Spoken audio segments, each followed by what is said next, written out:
नमस्कार, आर्यावर्त टीवी में आपका स्वागत है। आर्यावर्त टीवी के आर्यावर्त आरोग्यम कार्यक्रम में हम ऐसे शख्सियत से मिलवाते हैं जो हेल्थ केयर क्षेत्र में एक मुकाम हासिल किया है, जो लोगों को प्रेरणा स्रोत बने हैं। ऐसे ही शख्सियत हमारे साथ हैं श्री दीपक साहनी जी। दीपक साहनी जी हेल्दियंस नाम से एक स्वास्थ्य प्रदाता कंपनी के CEO हैं और उनसे हम बात करेंगे इनके कार्यों, उनकी उपलब्धियों और उन्होंने ये जो विस्तार किया अपनी कंपनी को, इसके बारे में। दीपक जी, हमारे कार्यक्रम में आपका स्वागत है। नमस्कार। दीपक जी, आप यंग हैं और एक मतलब कह सकते हैं युवाओं के लिए प्रेरणा स्रोत बने हुए हैं। आप हेल्दियंस नाम की कंपनी का स्थापना 2015 में किए थे। अब तक के 5 साल के सफ़र के बारे में हमारे दर्शकों को बताएं। बिल्कुल, देखिए हेल्दियंस जो है ये नाम हमने हेल्दी इंडियंस के नाम से इसकी शुरुआत करी 2015 में। और ये बहुत ही नया कंसेप्ट है। हमारे यहाँ डायग्नोस्टिक्स जो है वो हमेशा एक ऐसा बिज़नेस रहा है जो 20 साल, 25 साल, 30 साल लग जाते हैं उसको बड़ा बनाने में। और उस डायग्नोस्टिक्स इंडस्ट्री के अंदर ज़्यादातर लोग बिज़नेस टू बिज़नेस या पहले बड़ा लैब बनाते हैं, उसके बाद फ्रेंचाइजी बिज़नेस खोलते हैं, उसके बाद इस बिज़नेस में एंटर करते हैं। हमने थोड़ा इसको बदलने की कोशिश करी इस मार्केट को, और हमने एक ऐसा B2C कस्टमर बिज़नेस बनाया जो कि डायरेक्ट पेशेंट से डिस्कशन कर सके और पेशेंट से बात कर सके। और इस बिज़नेस के अंदर सबसे इम्पॉर्टेंट था कि इस पूरा बिज़नेस पेशेंट को बीच में रख के बनाया जाए, ताकि बाकी लोगों को बीच में रख के बनाया जाए। और ये हमने शुरुआत करी। शुरुआत में बहुत मुश्किलें आई, लोगों ने बोला कि नहीं, डायरेक्ट कंज्यूमर के पास जाना जो है इस इंडस्ट्री में बहुत मुश्किल है, क्योंकि ज़्यादातर मानना ये है कि आप टेस्ट करवाते हैं जब आपको डॉक्टर रिकमेंड करते हैं या वो लिख के देते हैं। और हमने बोला कि नहीं, बहुत सारा प्रिवेंटिव हेल्थ केयर भी होता है जिसके अंदर मुझे रूटीनली अपने आप को, अपने स्वास्थ्य को चेक कराना चाहिए, और उसके लिए मुझे एक डायरेक्ट एक्सेस चाहिए। और जो ये थोड़ा बहुत मिसट्रस्ट बनता है इंडस्ट्री में कि मैं डॉक्टर के पास क्यों जाऊं, या मैं जाऊंगा तो वो मेरे को कुछ दवाई लिख देंगे, वो हटाने के लिए ही हमने इसका स्थापना करी। और आइडिया इसका ये था, इसका विज़न हमारा है कि हम लोग 10 अच्छे और हेल्दी ईयर्स हर एक हिंदुस्तानी की ज़िंदगी में डालना चाहते हैं। और उसका कॉन्सेप्ट हमने यहाँ से लिया कि हमारी एवरेज एज जो है वो तो कुछ सालों में, पिछले 20 सालों में 5 से 7 साल बढ़ गई। अगर हम 64 की एवरेज एज थी इंडियंस की, वो अब 69 की, 70 की एवरेज एज हो गई है। पर क्या वो हेल्दी ईयर्स ऐड हुए हैं? नहीं। वो जो लास्ट के 8-10 साल हैं वो आप शायद बेड पे या बीमारियों में या दवाइयों से बिता रहे हैं। अगर आप अर्ली एज में 25 साल में, 30 साल में, 35 साल में अपना ध्यान रखें और क्रॉनिक डिसीज़ से बचें और समय पे अपने टेस्ट कराते रहें, तो शायद वो 10 साल जो आप जिएंगे वो स्वस्थ जिएंगे। और यही हमारा विज़न रहा है। और पिछले 5 सालों में अब हम 50 से ज़्यादा शहरों में हैं, 900 से ज़्यादा लोग हमने एम्प्लॉय किए हैं, और करीबन 15 लाख से ज़्यादा कस्टमर हमारे साथ जुड़ चुके हैं। आपने बताया कि जो हर एक को स्वास्थ्य प्रदान, सेवा प्रदान, इसके लिए आपने, तो इसका जो कोई जब स्टार्ट आपने क्या आरंभ किया तो एक कोई उद्देश्य लेकर चले हुए, क्या उद्देश्य था आपका, इसके बारे में बताइए। हाँ जी, उद्देश्य डेफिनेटली जैसे मैंने आपको बताया कि पहले तो था कि कुछ ऐसा सर्विस बनाया जाए जिसमें सिकनेस से ज़्यादा वेलनेस की बात हो, जिसे हम कहते हैं कि प्रिवेंटिव काम हो। और हम ज़्यादातर देखते हैं कि इंडिया के अंदर, हिंदुस्तान के अंदर हम एक्शन तब लेते हैं जब चीज़ बहुत आगे बढ़ जाती है। तो हमारा रूटीन क्या रहता है, अगर आपको कोई प्रॉब्लम आई या बीमारी आई तो आप सबसे पहले घर का नुस्खा ट्राई करेंगे। उसके बाद आप जाएंगे और एक लोकल केमिस्ट से बात करेंगे कि भैया ये प्रॉब्लम है, ये दवाई दे दीजिए। फिर भी आपकी अगर दवाई से ठीक नहीं होता तब आप जाके किसी डॉक्टर के पास जाएंगे और फिर जाके हॉस्पिटल जाएंगे। तब तक सब कुछ लेट हो चुका होता है। तो इस चीज़ को हमने बोला कि आप इसको प्रिवेंटिवली अगर करें तो आप बहुत सारी चीज़ों से बचा जा सकता है। और हम सब लोग ये जानते हैं, पर हमारी हैबिट में ये नहीं है। ठीक है, हम लोग जानते हैं कि अगर आप समय से अपना चेकअप कराएं तो आप बहुत सारी चीज़ों को बहुत पहले जान पाएंगे और ठीक कर पाएंगे। डायबिटीज़ का ही ले लीजिए। डायबिटीज़ एक ऐसी साइलेंट बीमारी है जिसमें आपको पता भी नहीं चलेगा कि कब आपको हुई, और आपको उस टाइम पता चलेगा जब आप पूरी तरह से डायबिटिक हो चुके हैं और अब वो वहाँ से रिवर्स नहीं हो सकती। इसी तरह कैंसर का भी हम लेते हैं कि इसमें भी ऐसा ही होता है। कैंसर है, BP है, स्ट्रोक है, ये ऐसी बीमारियां हैं। हाइपरटेंशन है, जिसमें आपको हाइपरटेंशन से स्ट्रोक भी आ जाएगा और आपने कभी BP भी नहीं चेक कराया होगा अपनी लाइफ में। तो प्रिवेंटिवली हमारा ये था कि लोग इस चीज़ में हॉस्पिटल तक लैंड करें उससे पहले कैसे हम उनको, उनकी लाइफ को ठीक कर सकते हैं। और ये उद्देश्य था हमारा कि अब इंडिया में लोगों को हेल्थ केयर प्रिवेंटिवली करने का मौका दिया जाए, और उनको घर जाके उनका टेस्ट किया जाए, ताकि उनको समय से उनका चेकअप, उनके हाथ में उनकी रिपोर्ट हो, उनका चेकअप हो, उनको डॉक्टर कंसल्ट करें, और जब वो डॉक्टर उनको कंसल्ट करें तो वो अपनी लाइफ में कोई ऐसा चेंज लाएं जिससे उनकी लाइफ हेल्दी हो जाए, बेटर हो जाए। ये मतलब आपने बहुत अच्छा काम कर रहे हैं, लेकिन आज भी देख रहे हैं कि तमाम जागरूकता कार्यक्रम में चलाया जाए, लेकिन लोग भी इसके बावजूद लोग जागरूक नहीं हो, स्वास्थ्य के प्रति ध्यान देते हैं। और आपने जैसे कहा कि काफ़ी जब परेशानी होती तब डॉक्टर के पास जाते हैं। हाँ जी, बिल्कुल। अच्छा दीपक जी, आप हेल्थ केयर क्षेत्र में काफ़ी अच्छा नाम है, काफ़ी जब मतलब ये जो हमारे जो हेल्थ केयर है, इसमें क्या आप चाहते हैं कि मतलब आपका क्या नज़र है कि इसमें बदलाव की आवश्यकता है? क्योंकि आज भी जो हॉस्पिटल, आप सरकारी हॉस्पिटल बात करें तो वही पुराने ढर्रे पर ज़्यादा नहीं काम हुए, तो इसमें मतलब हेल्थ केयर में बदलाव की क्या आवश्यकता है? देखिए, अगर आप देखें इस टाइम पे कोरोना चल रहा है और हमने देख ही लिया कि वर्ल्ड वाइड बड़े बड़े शहरों का, बड़े बड़े देशों का हेल्थ केयर सिस्टम जो है वो बिल्कुल जवाब दे चुका है। और इंडिया में तो हम पहले ही बोलते हैं कि जहाँ बाहर के देशों में जीडीपी का 4.5% 5% भी हेल्थ केयर पे खर्च होता है, हमारे यहाँ 1% खर्च होता है। तो हमारे यहाँ तो वैसे ही हेल्थ केयर इंफ्रास्ट्रक्चर पहले से ढीला था, और अब कोरोना के टाइम पे हमें रियलाइज़ हुआ कि कितना इम्पॉर्टेंट है। जितना इम्पॉर्टेंट अपने देश में डिफेंस और अपने आप को सिक्योर करना और आर्मी है, उतना ही इम्पॉर्टेंट आपका हेल्थ केयर इंफ्रास्ट्रक्चर है, अगर आपने अपने देशवासियों को बचाना है। और ये इस टाइम पे सबको प्रूव हुआ है। तो आई थिंक हम लोग बढ़ रहे हैं उस तरफ, सरकार का भी ध्यान उस तरफ काफ़ी है, काफ़ी सारे इनिशिएटिव भी लिए गए हैं, पर अभी भी हम बहुत दूर हैं। और मैं किसी देश से कंपेयर नहीं करूँगा, पर हमारे यहाँ के सिस्टम कभी किसी के तरीके से नहीं चल सकते, क्योंकि हमारी पॉपुलेशन बहुत ज़्यादा है। पर अच्छी बात सिर्फ हमारे यहाँ ये है कि हमारे यहाँ ज़्यादा यंग लोग हैं अभी, ठीक है। और जिन शहरों में ज़्यादा बूढ़े लोग हैं उनको ज़्यादा प्रॉब्लम आती है, क्योंकि ज़्यादा हेल्थ केयर सर्विसेज चाहिए। पर हम उस तरफ बढ़ रहे हैं। जो सिचुएशन 10 साल पहले थी कि 70% पॉपुलेशन या 80% पॉपुलेशन आपकी यंग में गिनी जाती है, वो धीरे धीरे अब 30 के पार जा रही है। तो उस हिसाब से काफ़ी बदलाव की ज़रूरत है। हमारा प्राइमरी हेल्थ केयर इंफ्रास्ट्रक्चर बहुत हल्का है, हम लोग सीधा हॉस्पिटल पे डिपेंडेंट होते हैं, जबकि हमारे जो क्लिनिक्स हैं या हमारे लोकल क्लिनिक्स हैं वो इतने इम्प्रूव होने चाहिए कि आपको अगर कोई भी प्रॉब्लम है तो सबसे पहले आप प्राइमरी में जाएँ, प्राइमरी में आपका सारा कुछ सॉल्व हो जाना चाहिए, नहीं तो फिर आपको हॉस्पिटलाइजेशन की ज़रूरत पड़नी चाहिए। और हम जानते हैं, अगर आप स्ट्रक्चर की बात करें तो 1000 लोगों पे एक डॉक्टर अवेलेबल है इंडिया में, और करीबन 1200-1300 लोगों पे एक बेड अवेलेबल है, ठीक है। तो जब भी ऐसी कोई सिचुएशन आएगी वो हेल्थ केयर इंफ्रास्ट्रक्चर कोलैप्स होगा ही होगा। तो इसमें बदलाव लाने की ज़रूरत है, इसमें ज़्यादा स्पेंड करने की ज़रूरत है, पब्लिक प्राइवेट पार्टनरशिप्स की ज़रूरत है, सरकारी हॉस्पिटल्स को इम्प्रूव करने की ज़रूरत है, और सबसे ज़्यादा जो ज़रूरत है वो इस इंडस्ट्री में ट्रस्ट लाने की है। हम लोग जानते हुए भी कि हमें प्रॉब्लम है, डॉक्टर के पास किस लिए नहीं जाते? इसलिए क्योंकि ये एक ऐसा मिसट्रस्ट हो चुका है, विश्वास का जो कमी है वो इतनी ज़्यादा आ चुकी है कि मैं हॉस्पिटल जाता हूँ या मैं डॉक्टर के पास जाता हूँ तो मेरे मन में एक हमेशा से एक रहता है कि कहीं मेरे को कहीं ज़्यादा पैसे तो नहीं देने पड़ रहे हैं, कहीं मुझे ज़्यादा टेस्ट तो नहीं दिए जा रहे, कहीं मुझे गलत मेडिसिन तो नहीं दी जा रही। और मैं देखता हूँ, मैंने बहुत सारे साल 13 साल हॉस्पिटल्स के अंदर बिताए हैं उनके साथ काम कर करके। जितने भी लोग एडमिशन के बाद बस बिलिंग काउंटर पे ही चक्कर लगाते रहते हैं ये देखने के लिए कि कितना मेरा बिल हो गया, राइट। जबकि हमें वहाँ जाने के बाद एक ये तसल्ली होनी चाहिए कि हम जिसके पास गए हैं, जिस इंस्टीट्यूशन के पास गए हैं, वहाँ मेरा पेशेंट ठीक होगा और वहाँ पे उसका पूरा ध्यान रखा जाएगा। तो आई थिंक ये सब चेंज करने की ज़रूरत है, और हमें भी सब पूरी इंडस्ट्री को समझना पड़ेगा कि ये ट्रस्ट हम कैसे लाएँ उन पेशेंट्स में बाकी, ताकि अगर उनको छोटी से छोटी भी प्रॉब्लम हो तो वो हमारे पास आएँ, रादर देन कि वो ये सोचें कि तब जाऊँगा जब बहुत मजबूरी होगी। आप इतने अच्छे काम कर रहे हैं, जागरूकता कार्यक्रम भी कर रहे थे। अच्छा, आपने इतना काम किया है तो इस उपलब्धि के लिए आप कई सम्मानों से भी सम्मानित किया है, कुछ जो प्रमुख सम्मान उसके बारे में बताइए, अवार्ड जो मिला आपको उसके बारे में बताइए। हाँ जी, तो हमें बेसिकली 2014 से लगातार अवार्ड मिलते आ रहे हैं। मेरे को young entrepreneur of the year का अवार्ड मिला 2018 में, मेरे को लीडर्स ऑफ द ईयर का अवार्ड मिला हेल्थ केयर के अंदर 2019 में। हमारी कंपनी को मल्टीपल अवार्ड्स मिले हैं, बेस्ट सोशल एंटरप्राइज का अवार्ड मिला है, क्योंकि हमारा जो ये काम है, जो हम टियर 2 में जाकर ऑलमोस्ट 40 से 50% कम दामों में टेस्ट कर रहे हैं, उससे काफ़ी सारे लोगों को बेनिफिट पहुंच रहा है। तो इससे एक सोशल इम्पैक्ट भी आता है, लोगों के जो अफोर्ड नहीं कर पाते वो भी अफोर्ड कर पाते हैं। तो इस तरह से हमारे को सोशल इम्पैक्ट का 3 अवार्ड मिले लगातार। और ऐसे कई अवार्ड्स जो हमारे को गवर्नमेंट अथॉरिटीज़ या बाकी अथॉरिटीज़ सही समझती हैं वो देते हैं। मेरे ख्याल से अवार्ड से ज़्यादा ज़रूरी है कि लोगों का फीडबैक क्या है, और हमारे लिए वही अवार्ड है।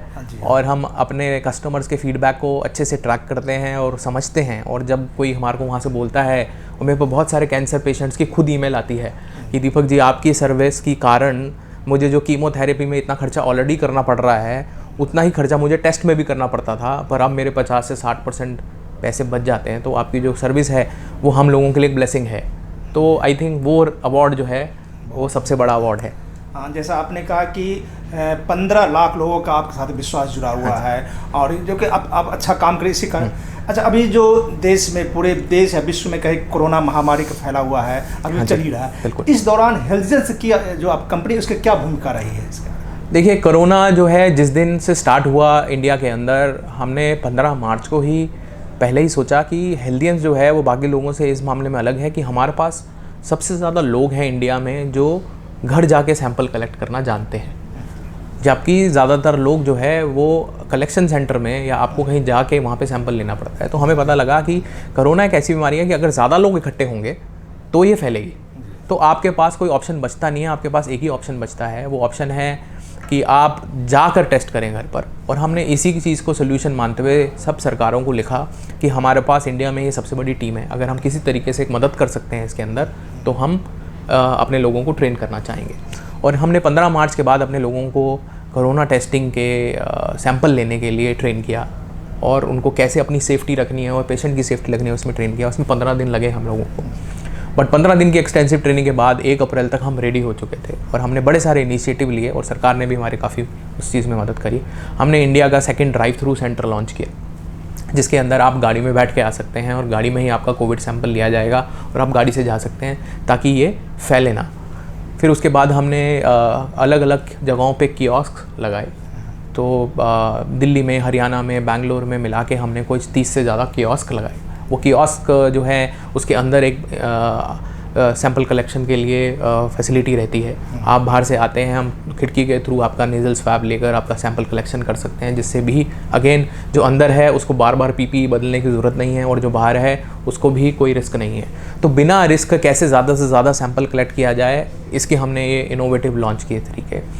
उसके बाद हमने कॉर्पोरेट और डॉक्टर्स को हेल्प करने के लिए मेड शील्ड और कॉर्पोरेट शील्ड जैसी सर्विसेज लॉन्च करी। कॉर्पोरेट शील्ड में हमने बड़े बड़े कॉर्पोरेट्स को फैसिलिटी प्रोवाइड करी कि हम आके आपका सैनिटाइजेशन सर्विस देखेंगे, ऑडिट करेंगे आपके ऑफिस को, आपको कैसे चलाना है, आपको कैसे बैठना है, कैसे सोशल डिस्टेंसिंग मेंटेन करनी है, उसके पूरे ऑडिट करके आपके वर्क प्लेस को सेव करेंगे। डॉक्टर्स को हमने फ्री सर्विस दिया कि अगर आपके क्लिनिक्स जो खुल नहीं रहे हैं, क्योंकि इसलिए खुल नहीं रहे हैं क्योंकि पेशेंट को विश्वास नहीं है, वो पेशेंट आना नहीं चाहता है, तो अगर वो नहीं खुल रहे तो हम जाएंगे और उस क्लिनिक को दोबारा से साफ़ सफाई करवा के, सैनिटाइज़ करके, उसमें पोस्टर लगा के, सोशल डिस्टेंसिंग मेंटेन करके और पूरा उसका प्रोसेस बना के आपको वर्क प्लेस सेफ़ का सर्टिफिकेट देंगे, जो कि आप अपने पेशेंट से शेयर कर सकते हैं। और जैसे ही आप अपने पेशेंट से शेयर करेंगे उनको एक विश्वास आएगा कि अब ये क्लिनिक सेफ़ है जाने के लिए। इससे काफ़ी सारे क्लिनिक, हमने कोई 400 से ज़्यादा क्लिनिक को सैनिटाइज़ करवा के उनको रीएक्टिवेट किया है, जिससे ताकि वहाँ काम करने वालों को दोबारा से काम मिले और पेशेंट्स को भी अपनी सर्विसेज मिल पाए। तो इस तरीके की काफ़ी और सर्विसेज सरकार के साथ, गवर्नमेंट के साथ मिलकर हमने कोविड टाइम पे लॉन्च की। आपने बताया कि 15 लाख लोगों का विश्वास का जुड़ा हुआ आपका, तो ये अपने दिल्ली में ब्रांच, दिल्ली के अलावा और भारत के किन किन शहरों अपने शाखा स्थापित कर रखी है? हाँ, तो हमारा जो काम है, अब हमारी जैसे सर्विस है, मैंने आपको बताया 50 शहरों में पूरी तरीके से डेप्थ में है। और ये जो सब शहर हैं, दिल्ली में हमने सबसे पहले अपनी 2015 में शुरुआत करी, उसके बाद 2 साल बाद हमने बाकी शहरों में जाना शुरू किया।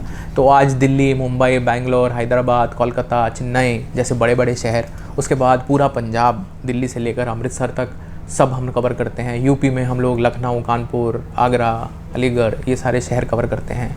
सेंट्रल में हम लोग भोपाल, मध्य प्रदेश, गुजरात, अहमदाबाद, ऐसे काफ़ी सारे शहर हैं जो हमने कवर किए। और 50 से ज़्यादा बड़े और छोटे शहर जो टियर 1, टियर 2 फैसिलिटी सर्विसेज हैं, वहाँ पे आज की डेट में सर्विस अवेलेबल है, जहाँ पे कुछ 700 से ज़्यादा लोग हैं जो रोज़ के रोज़ 3,000 से 4,000 सैंपल रोज़ कलेक्ट करते हैं घर से।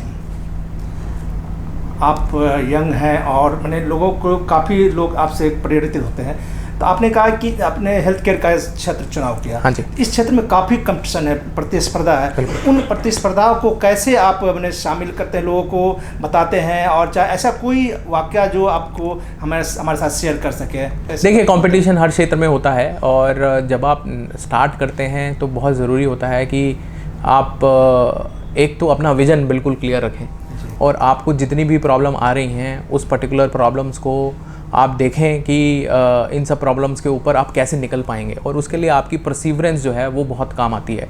आपको दिमाग में रखना पड़ता है उस परसीवरेंस को कि अगर आप कोई प्रॉब्लम को पूरी तरीके से सॉल्व करना चाहते हैं तो उससे उभरने के लिए और उससे निकलने के लिए आपके दिमाग में आपका विज़न हमेशा के लिए फिट होना चाहिए कि जो भी प्रॉब्लम आएगी मैं उसको पार करूँगा।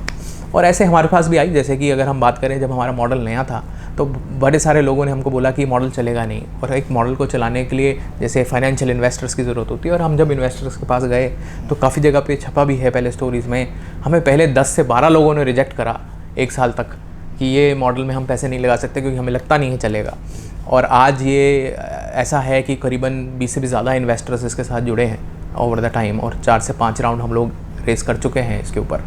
तो जो शुरुआत हुई सबसे पहले तो यही हुई कि अगर आप स्टार्टिंग में ही टूट जाएं क्योंकि आपको काफ़ी सारे लोग सपोर्ट नहीं कर रहे, तो आप इतना बड़ा कॉन्टीन्यूस, बट आप जिस चीज़ पे एक पैशनेट हैं और आप जिसको चीज़ को सोच के चलते हैं और आप अगर कुछ नया बनाना चाहते हैं तो आपको टाइम लगेगा। दूसरा, ऐसे बड़े सारे हिकअप्स आपके साथ आते हैं क्योंकि आप ऐसी इंडस्ट्री में ऐड कर रहे हैं जिसमें बड़े बड़े लोग हैं, आप बड़े बड़े लोगों से कंपटीशन में आ रहे हैं, और उस टाइम पर अगर आप अपनी सर्विस अच्छी रखते हैं, आपका फोकस सिर्फ आपका कस्टमर है और जिसको आप सर्विस दे रहे हैं वो आपसे खुश है, तो मुझे नहीं लगता कि कोई भी कंपटीशन आपको कभी भी बीट कर सकता है।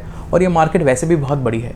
मेरे को लगता है कि इंडिया में हमारे जैसे 10 या 12 बड़े बड़े प्लेयर्स की रिक्वायरमेंट है, जहाँ पे अभी सिर्फ 3 या 4 प्लेयर हैं। तो सबके लिए अपना अपना स्पेस है और सबके अपने अपनी कुछ लोग 25 साल पुराने हैं, कुछ लोग 30 साल पुराने हैं, हम सिर्फ 5 साल पुराने हैं।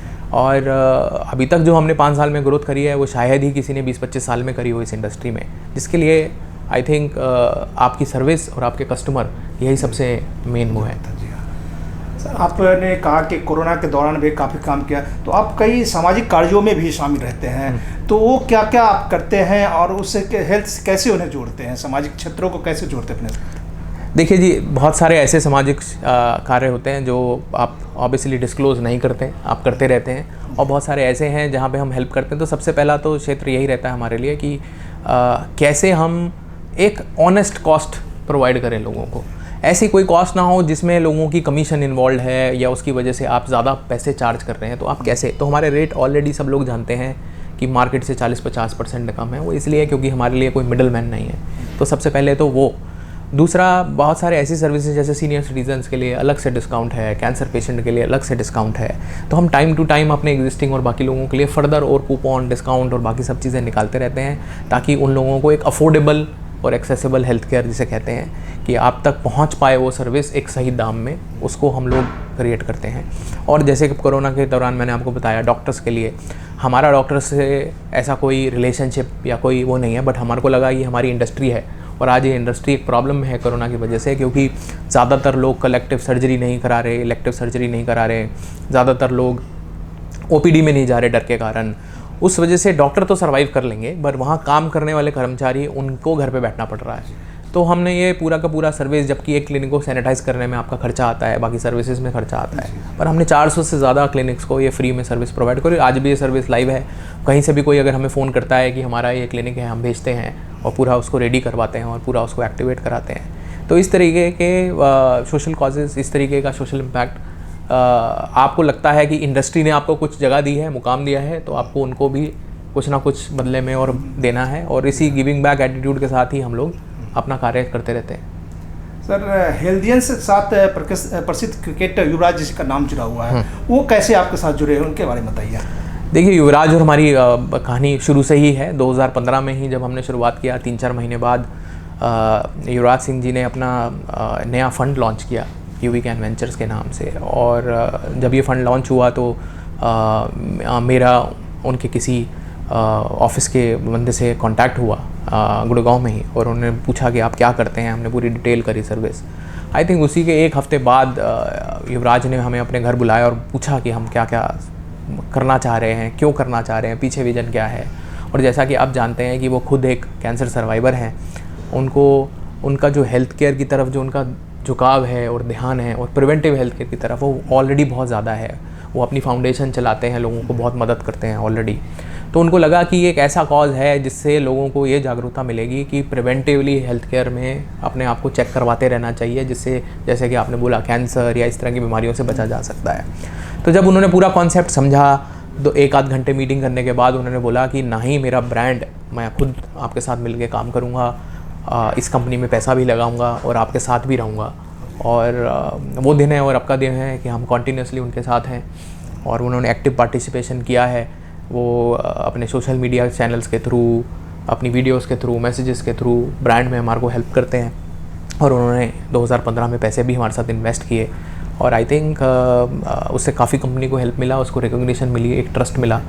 और हमारे लिए वो एक टर्निंग पॉइंट ही था जब उन्होंने हमारे साथ एसोसिएशन करा और वो एसोसिएशन अभी तक अच्छा चल रहा है। आप एक यंग हैं, युवा हैं और हेल्थ केयर क्षेत्र में काफ़ी अच्छा अनुभव है। तो आज के युवा जो सफल होना चाहते हैं किसी भी क्षेत्र में, उसके लिए क्या आपका टिप्स होगा?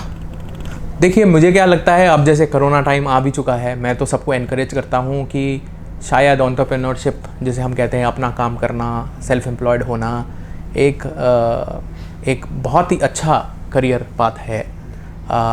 जैसे लोग पहले बोलते थे कि सरकारी नौकरी लग जाए तो बहुत बढ़िया होगा।